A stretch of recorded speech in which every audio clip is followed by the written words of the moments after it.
vimos na primeira parte de que segredo do casamento, naquela ideia de segredo como algo protegido, algo oculto, e oculto é porque é algo precioso, valoroso, de que não queremos abrir mão. Ele é justamente um casamento fundamentado em Deus. E a segunda ideia do segredo é aquela dica. Sabe aquele pequeno detalhe que não é tão pequeno assim, mas que pode fazer toda a diferença?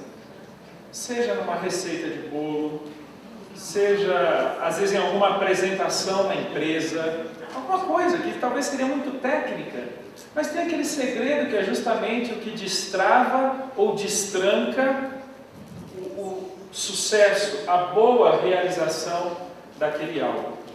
E pelo Salmo 128, como eu falei, há uma conexão profunda aqui nestes dois salmos, porque ambos pertencem à mesma categoria dos cânticos cantados ao longo da trajetória da tribo, da casa, da família, até Jerusalém, onde eles então celebrariam a Páscoa, celebrariam a chamada Festa dos Tabernáculos e algumas outras, Pentecostes. Então eles iam cantando esses cânticos.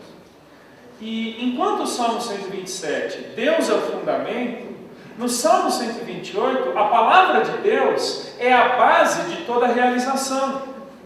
Então, se nós fôssemos comparar, basicamente é o seguinte: em Deus eu encontro o sentido, o propósito do meu casamento, da minha família. E agora, pela palavra de Deus, pela Bíblia, é que eu encontro a conduta compatível e adequada com este propósito que Deus já adotou o meu casamento. Então, basicamente, a questão seria a seguinte: como viver então de conformidade com aquilo que Deus determinou que fará parte da minha trajetória com a Juliana? Ou seja, quais são atitudes compatíveis? O que deve ser uma perspectiva coerente com o Deus que me juntou com a Juliana? E aí que surge o Salmo 128, que eu quero então ler com vocês, ou você pode acompanhar aqui na tela. Bem-aventurado aquele que teme ao Senhor e anda nos seus caminhos. Do trabalho de tuas mãos comerás, feliz serás, e tudo te irá bem. Tua esposa no interior de tua casa será como a videira frutífera, teus filhos como rebentos da oliveira à roda da tua mesa. Eis como será abençoado o homem que teme ao Senhor. O Senhor te abençoe desde Sião, para que vejas a prosperidade de Jerusalém durante todos os dias de tua vida. Vejas os filhos de teus filhos. Paz seja sobre Israel. Interessante esse versículo 1, quando o autor diz que bem-aventurado é aquele que teme ao Senhor. E aqui, muito mais do que preocupado em retratar a rotina ou o ambiente familiar, é retratar justamente a qualidade do ambiente familiar, ou a qualidade dos indivíduos que compõem ali o casamento. Não apenas dizer aquilo que fazem, mas o pelo que vivem. Não apenas dizer o que compreende suas ações, mas o que de alguma forma determina ou o porquê ele tem estas ações. Essa palavra bem-aventurado no contexto judaico lá do Antigo Testamento era uma palavra especial porque ela dá a ideia de um indivíduo extremamente bem-sucedido. Ele é realizado, ele é feliz, mas ele não é simplesmente feliz porque coisas acontecem a favor dele. Não, ele é feliz porque há todo um estado que favorece. Ele goza de um ambiente onde a felicidade é a característica. E no caso, essa palavra ela é muito intimamente usada para retratar o indivíduo diante de Deus. Por que é que ele tem essa qualidade de vida? Ele tem essa qualidade de vida por causa do como ele se relaciona com Deus e como Deus define as suas ações. É como se Deus o qualificasse. É como se Deus, olhando de cima, dissesse que aqueles indivíduos são bem-sucedidos.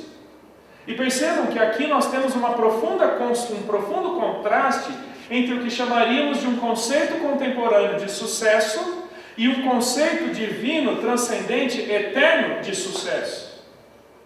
É interessante como nós materializamos essa palavra sucesso, ou nós materializamos a palavra felicidade. Perceba que hoje em dia, especialmente no contexto do casamento, pessoas se divorciam dizendo o seguinte: fui buscar ou quero buscar a minha felicidade. Só que Deus, quando olha o casamento, Ele vê que quando marido e esposa estão mutuamente dedicados um ao outro, ali repousa a verdadeira felicidade, porque eles passarão a sua vida, construirão a sua trajetória, não buscando individualmente a sua felicidade, senão por meio daquele relacionamento que Deus criou. Então a ideia de bem-aventurado não é simplesmente um indivíduo que tem motivos palpáveis para a alegria. Até porque o judeu, no contexto do Antigo Testamento, em muitas situações ele percebeu que ele não tinha motivos palpáveis externos para a alegria, a felicidade. Mas nem por isso ele se deixou, ou ele não deixou de se ver como alguém abençoado, cuidado, protegido por Deus.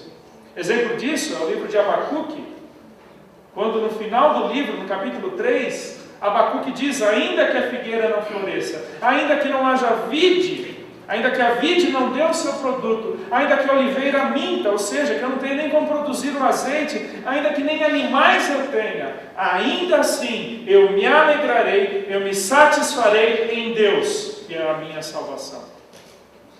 Então perceba que a maneira como Deus nos enxerga e que, portanto, determina a nossa agenda diante dele e diante das pessoas é diferente da maneira como nós nos enxergamos. E é triste essa situação, porque eu vejo que muitas vezes, até como cristãos, pessoas que já dizem ter se rendido diante de Deus, que seguem a palavra de Deus, são pessoas, na verdade, buscando sucesso como que uma maquiagem, buscando seu sucesso no trabalho, buscando seu sucesso acadêmico, sua titulação e tantas outras coisas, que na verdade são nada mais do que uma maquiagem para os seus insucessos pessoais e familiares. Vou dizer uma frase e a repetirei algumas vezes. Nenhum sucesso na vida, seja em que âmbito for, equivale ou supera o fracasso da vida conjugal. Porque Deus diz que é bem-aventurado no contexto do lar, no contexto do casamento, aquele que teme ao Senhor, aquele que se dobra diante do Senhor. Eu sei que essa palavra temer, especialmente nos nossos dias, é uma palavra negativa. Você liga a televisão, a sensação de pavor, por exemplo, no que vimos acontecendo lá no Nordeste, Recife, agora, recentemente, com a greve da polícia, aquilo é de temer, aquilo é pavoroso. Aquilo causa em nós simplesmente uma sensação de impotência, incapacidade de lidar com as coisas básicas da vida humana, como, por exemplo, sua segurança, como, por exemplo, a sua provisão. Onde o rapaz, tentando apartar uma briga, numa cidade ao lado de Atibaia, ontem, tentando apartar uma briga, é simplesmente espancado com barras de ferro, porque se intrometeu na briga dele. Então essa palavra temer, nos nossos dias, ela não é uma palavra agradável.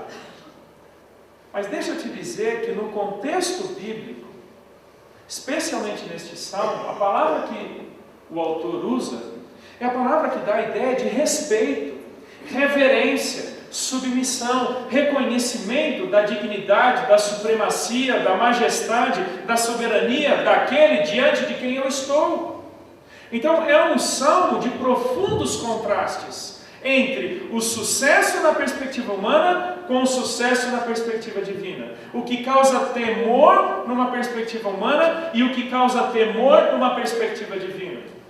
Perceba que talvez um dos maiores desafios que nós temos hoje no contexto da família é justamente a confrontação de valores contemporâneos em relação aos valores divinos. É o que eu diria, é um confronto do eterno com o temporal, do material com o espiritual. E por aquela correria que nós vivemos, de acordo com o Salmo 127, esse levantar cedo, batalhar duramente pelo sustento, pelo pão e o dormir tarde, nos priva muitas vezes, queridos, simplesmente da mentalidade do transcendente. E nós encaramos a vida simplesmente em função daquilo que vemos e apalpamos. Não é verdade. Parece que são essas coisas que nos definem.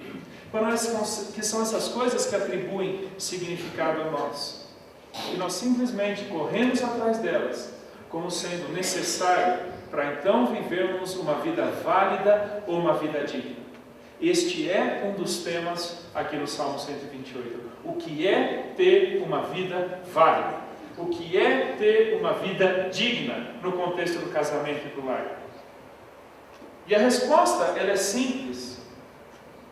Válida e digna é a vida, o casamento e a família, quando Deus atribui a ela a definição de sucesso. Bem como quando esse indivíduo anda nos seus caminhos. Olha o que diz a expressão: teme ao Senhor aquele que anda nos seus caminhos. Essa é a ideia. Então a palavra temer é o reconhecimento da soberania, da supremacia, da majestade de Deus como aquele que criou todas as coisas e que, portanto, sabe o que é certo, o que é justo, o que é legítimo. Como eu falei ontem, eu parto do pressuposto da autoridade final da Bíblia Sagrada sobre a minha vida como fundamento último e único sobre o qual todo o restante deverá ser construído. Porque temor não é uma atitude para com Deus. Temor é uma mentalidade que se dobra diante de Deus. Não é alguma coisa que eu faço para respeitar a Deus. Mas eu entendo que é em torno dele que eu giro e que, portanto, é ele quem define as coisas que eu faço. Se você quer usar uma expressão ou uma ideia contemporânea, temer a Deus e reconhecer a palavra dele como verdade final é a lente pela qual você lê, interpreta e interage com o mundo à sua volta. A isso nós chamamos de cosmovisão. Eu estou falando aqui, queridos, não de praticar eventualmente um princípio bíblico ou outro. Porque a expressão que o autor usa, anda nos seus caminhos, a palavra caminho, na mentalidade judaica, é basicamente o seguinte: não é só por onde eu piso ou por onde eu passo. É a totalidade da minha vida designada por Deus. E que só tem sentido uma vez vivida por Deus. E conforme os seus referenciais.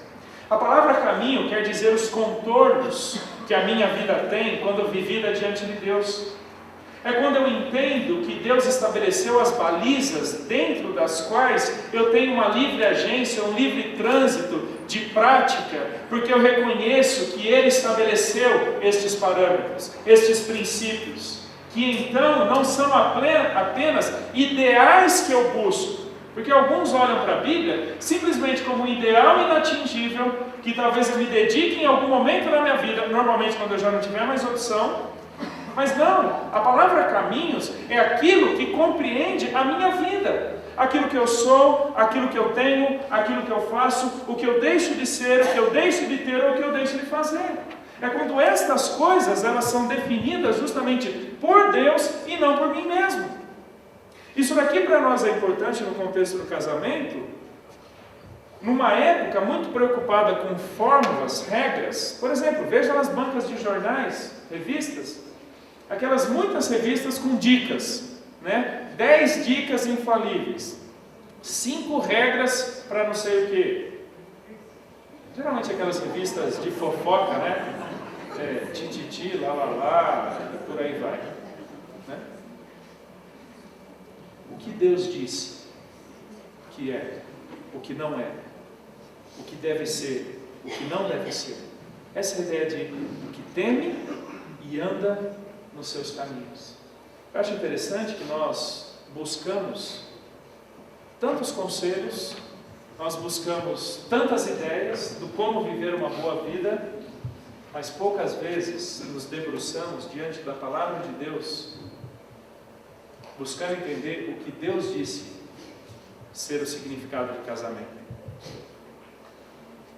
A gente vai no dicionário, a gente vai até na legislação, talvez, na Constituição Federal, para entender o que é família, Mas o que Deus disse sobre o papel do homem? O que Deus disse sobre o papel da mulher? O que Deus disse ser o sentido do casamento, a agenda do casamento, as prioridades do casamento, o valor do casamento? Por que esse não é o nosso primeiro exercício quando nos deparamos diante de uma encruzilhada em que nós simplesmente não sabemos o que fazer? E aí surge a ideia do que eu falei anteriormente, de que Deus se torna um recurso do qual eventualmente lançarei mão. Mas não, isso não é verdade. Porque se eu o temo, eu o reconheço nos meus caminhos. Eu vivo a vida à maneira de Deus. Uma expressão que você poderia utilizar para traduzir esse verbo, temer a Deus, é a expressão que leva Deus a sério. Eu levo Deus a sério na minha vida pessoal, na minha vida conjugal, em que Ele é aquele que define as minhas palavras, os meus pensamentos, a maneira como eu trato a minha esposa, a maneira como eu me relaciono com ela. E se você acha que eu estou exagerando, depois leia Efésios capítulo 5, versículo 22, de que eu devo tratar a Juliana como a minha esposa, da mesma maneira com que Cristo tratou a igreja, que por ela morreu. Então vejam que Deus é o referencial, o próprio Deus em Cristo Jesus é o referencial de como eu devo viver casamento. Porque Ele é o fundamento e Ele nos deixou revelado a Sua palavra, que é então esse parâmetro, aquilo pelo que eu vivo. Dois outros provérbios muito interessantes, Provérbios 1:7, o temor do Senhor é o princípio da sabedoria, mas os loucos desprezam o conhecimento. Quer se dar mal na vida? Despreze o que Deus disse ser a vida. É isso que Provérbios 1:7 está dizendo. Provérbios 9:10, o temor do Senhor é o princípio da sabedoria, e o conhecimento do santo é prudência. Veja que conhecer a Deus e permitir com que Ele defina quem eu sou, o que eu faço, o que eu tenho, é justamente o segredo de uma vida aprovada por Ele. Queridos, por que é que nós devemos ter o desafio da leitura ou da meditação bíblica todos os dias? Frequentemente? Por que é que de tempos em tempos precisamos voltar para retiros como esses? Para nos relembrarmos dos referenciais divinos, e é muito provável que eu não esteja falando nada de novo para boa parte de vocês, e eu confesso nunca ter tido essa pretensão. Porque depois da Bíblia ter sido escrita, nada de novo surgiu. Porque ela é o fundamento último de Deus para as nossas vidas. Então essa é a busca da nossa vida, uma vida temente a Deus e que anda nos seus caminhos. E eu lembro que desde cedo, nós educamos os nossos filhos, desde lá quando eles tinham 1, 2 anos de idade, nós já incutimos neles a ideia da importância do viver essa vida temente a Deus. A importância do valorizar o conhecimento de Deus.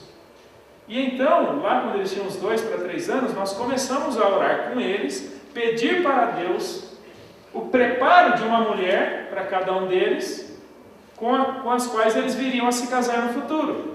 E aí nós fazíamos uma oração com eles. E eles foram acrescentando as palavras. Jesus. É literal, tá bom? Abre e fecha aspas. Uma moça bonita, não são todos. Tem a mãe por referência. Ganhei o dia, né? Depois de tudo que eu perdi ontem e hoje. Uma moça bonita, legal e que tem Jesus no coração. Ela pode ser bonita, ela pode ser legal, ela pode ter sucesso e titulação. Do fundamento do qual partimos, o diferencial, na verdade, é o ser temente a Deus. Porque aquele que é temente a Deus andará nos seus caminhos. Considerará Deus nos contornos da sua vida. Eu confesso para vocês que eu tenho mais sonhos e projetos do que tempo para executá-los. Eu costumo dizer o seguinte: Se você não tem sonho, me ajuda a conquistar alguns dos meus, de tantos que eu tenho. E eu tenho tantos outros para os meus filhos. Tenho. Só que eu já aprendi uma coisa. Que independente de quem eles sejam, o que eles tenham, ou o que eles façam em termos profissionais, o que os sustentará nisso é o caráter que eles têm diante de Deus. Vocês do CTL já me ouviram falar isso. Pouco me importa a profissão que eles terão, porque uma vez tendo caráter, eles saberão viver como Deus aprova, independente do que façam. Porque é isso que o Salmo está dizendo. É quando nós então entendemos na nossa vida pessoal qual a conduta conjugal, qual a conduta familiar que eu devo ter que seja compatível com os caminhos que Deus estabeleceu para mim. A visão que se tem de Deus hoje é muito sádica, muito perversa, de um Deus injusto, um Deus maquiavélico, um Deus irônico, como que a seu bel prazer joga dados, como que jogando também xadrez, move as peças à sua própria maneira. E aí deixa eu te falar uma coisa. Se essa é a visão que você tem de Deus, você está no caminho mais errado que você pode ter. Porque a vida já te demonstrou o suficiente, que a vida entregue a você mesmo é na verdade vazia. Deus não joga dados, Deus constrói história. Deus não mexe peças de tabuleiro. Deus dota a vida de sentido. E a expressão caminhos quer dizer basicamente isso. Todo aquele projeto mais glorioso, mais compatível com o próprio ser de Deus que Ele estabeleceu para nós. Que nós entendemos estar o quê? Codificada ou expressa aqui na palavra dele. Bem-aventurado o homem que teme ao Senhor e anda nos seus caminhos. Eventualmente eu tenho que viajar bastante ao longo do ano e já se tornou até uma rotina. Cada vez que eu vou viajar, eu tenho normalmente uma conversa meio fúnebre, mórbida com os meus filhos, a minha esposa, em que eu os reúno e digo: olha, eu não sei o que vai acontecer, de repente pode acontecer alguma tragédia e eu falecer. E Juliana, Lucas e Tiago, vocês já me ouviram falar, eles já começam, lá vem o papai que você conversa de novo, né? Mas eu tenho que ter essa conversa. Lembre-se de tudo que eu tenho demonstrado, tudo que eu tenho ensinado e feito para vocês. A única coisa da qual vocês não podem abrir mão é Deus e a palavra dele. Ponto final. Eu lembro que a primeira vez que eu falei isso, mas novinho chorava, porque eu achava que era uma despedida. Né?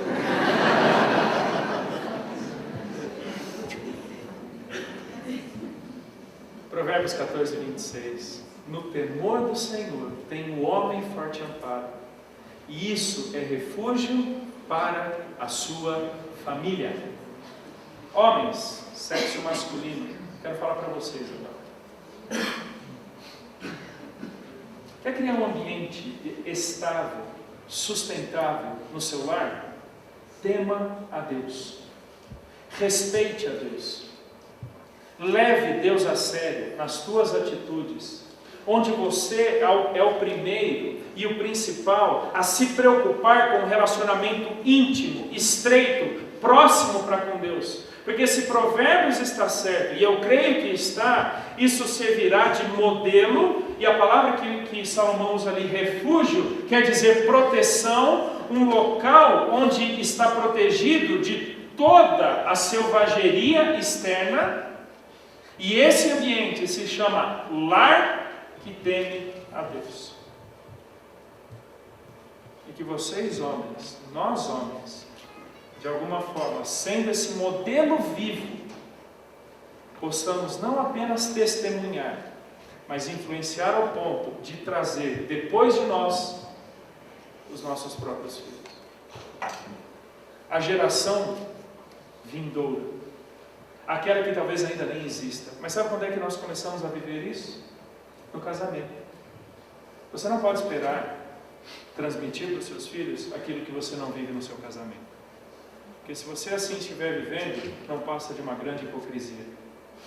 Exatamente contra aquilo que eu vejo estes salmos estarem lutando.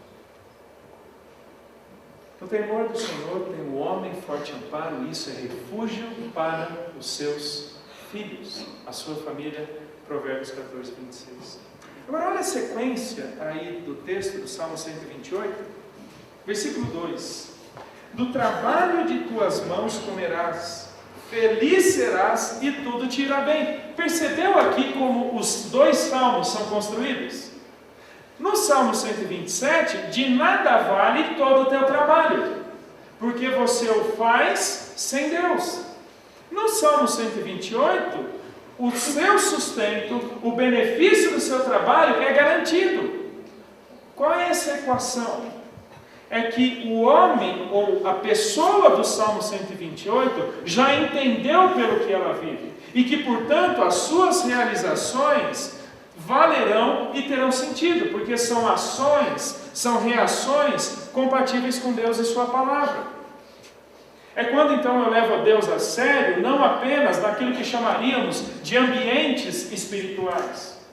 Lembra daquela tensão que eu falei entre o contemporâneo e o divino, entre o transcendente, eterno e divino e o temporal, material e humano? Lembra dessa tensão? Essa tensão nos fez dicotomizar ou separar a vida em esferas, como se fossem esferas que não se tocassem. Então eu levo a vida à minha maneira e eu adoro a Deus na igreja. Eu conduzo o meu plano, o meu sucesso, a minha casa do meu jeito, mas eu valorizo Deus quando eu estou diante dele, ali com a Bíblia aberta. E essa não é a pretensão do Salmo 128. Porque há uma estreita relação entre as muitas esferas da nossa vida e o conceito que nós temos de Deus e da nossa vida diante dele.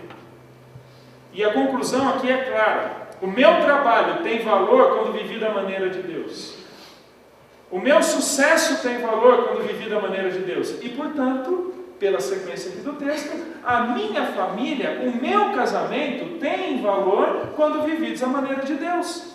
Porque no trabalho de tuas mãos comerás, feliz serás e tudo te irá bem. Tudo bem em que sentido? Na minha ótica? Não, na ótica divina. Na perspectiva divina.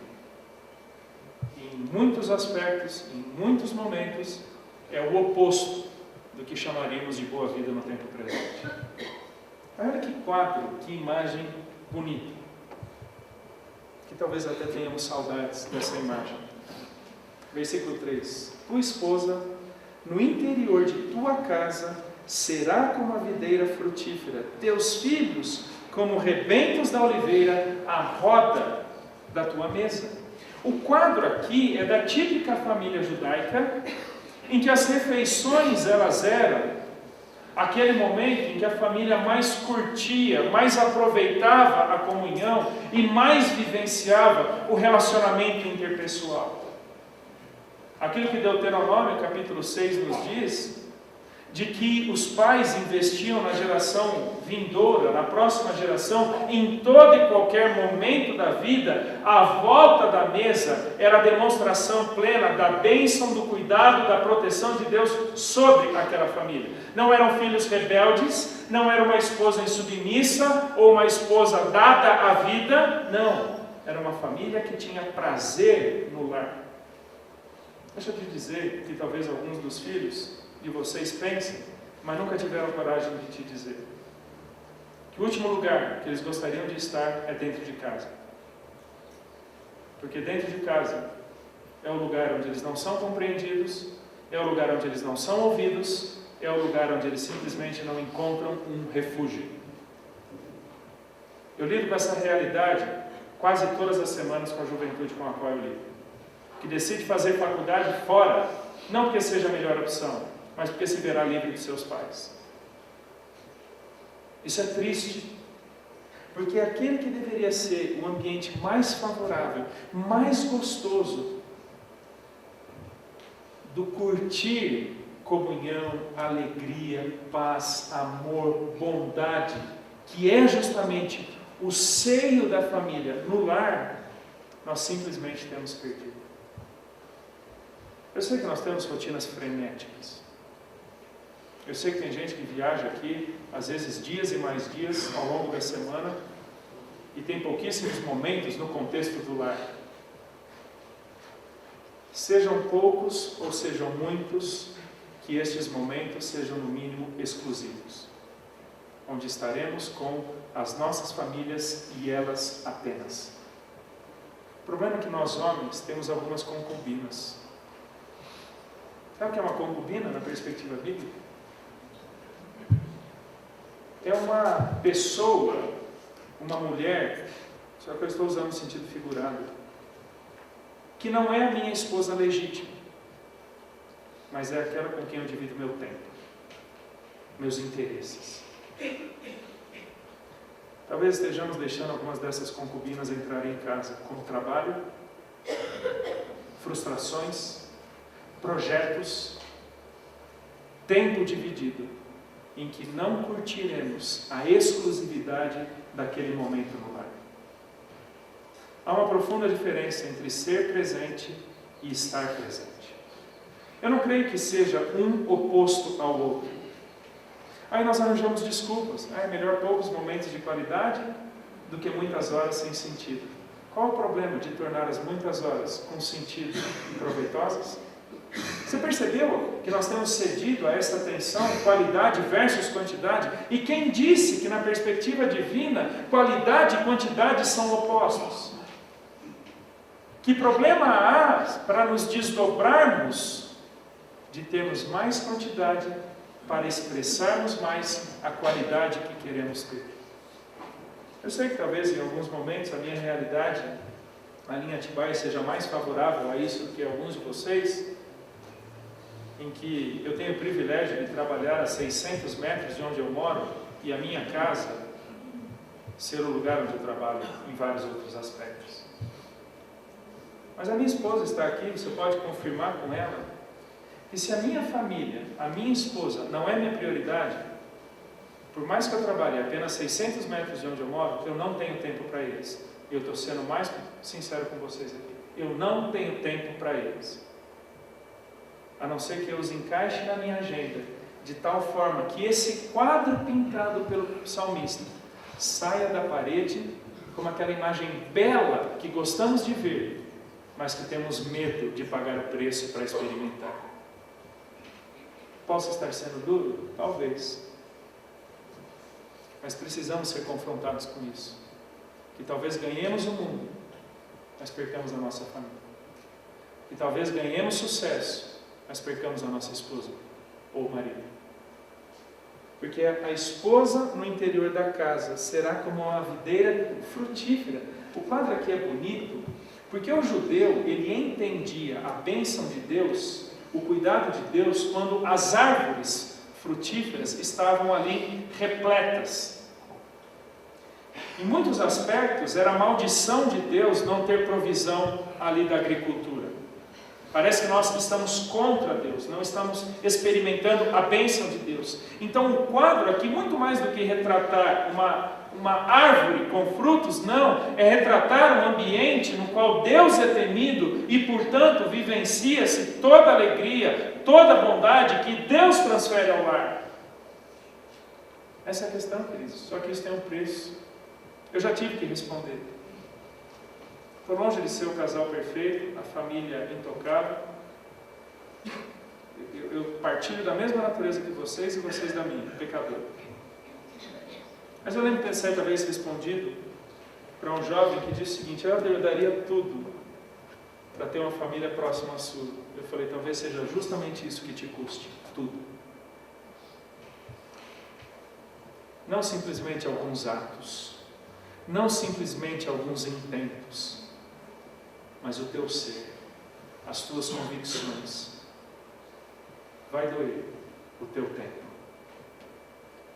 Porque nós não podemos simplesmente querer passar alguns momentos dentro do lar achando que aquilo é convivência conjugal.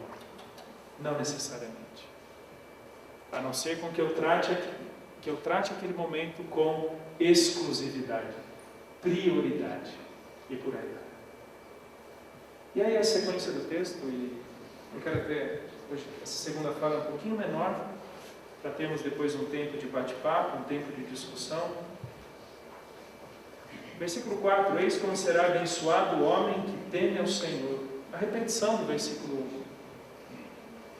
O Senhor te abençoe desde Sião, para que vejas a prosperidade de Jerusalém. Durante os dias de tua vida, vejas os filhos de teus filhos. Gente, olha que quadro bonito. Que filme póstumo. Perdoe-me, fúnebre. Que filme póstumo fantástico. A geração que deixamos segue nos passos que caminhamos, do temor do Senhor e o caminho do Senhor. É isso que o salmista está dizendo. Ande conforme os caminhos de Deus, para que tenhamos a oportunidade de legar os caminhos de Deus. E aí vem o versículo, a expressão final do versículo 6, quando ele diz: paz seja sobre Israel. A expressão hebraica aqui é shalom. Shalom para o judeu não é apenas o cumprimento, porque eles se cumprimentam no shalom. A palavra shalom no hebraico ela quer dizer paz. Só que paz não no sentido de ausência de conflitos.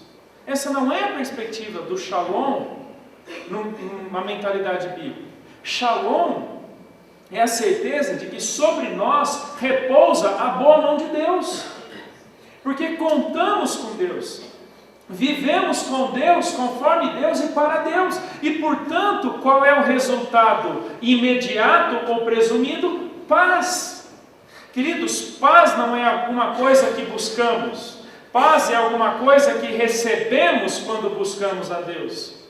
Paz não... E aliás, essa é até a preocupação muito grande hoje, né? De ter paz no meu casamento. Tem um teatro que o grupo de alunos que eu coordeno lá no seminário, um teatro que nós fazemos em escolas públicas principalmente, e é sobre família, casamento. É um teatro sobre família. E quando nós elaboramos boa parte dele, eu fiquei pensando o seguinte: será que vai dar certo esse negócio de retratar família em escola? Nós somos surpreendidos por Deus e por aqueles próprios meninos e meninas, de a cada vez que apresentamos um estado caótico, pessoas chorando vêm até nós dizendo o seguinte: era isso que eu gostaria de ter. Pessoas estão em busca de paz, pessoas estão em busca de estabilidade familiar, conjugal, mas não se esqueça de que paz não é alguma coisa que eu busco. Paz é consequência de a quem eu busco e pelo que eu vivo.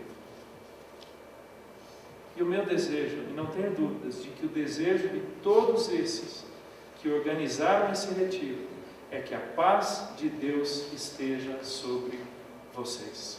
Amém? Amém.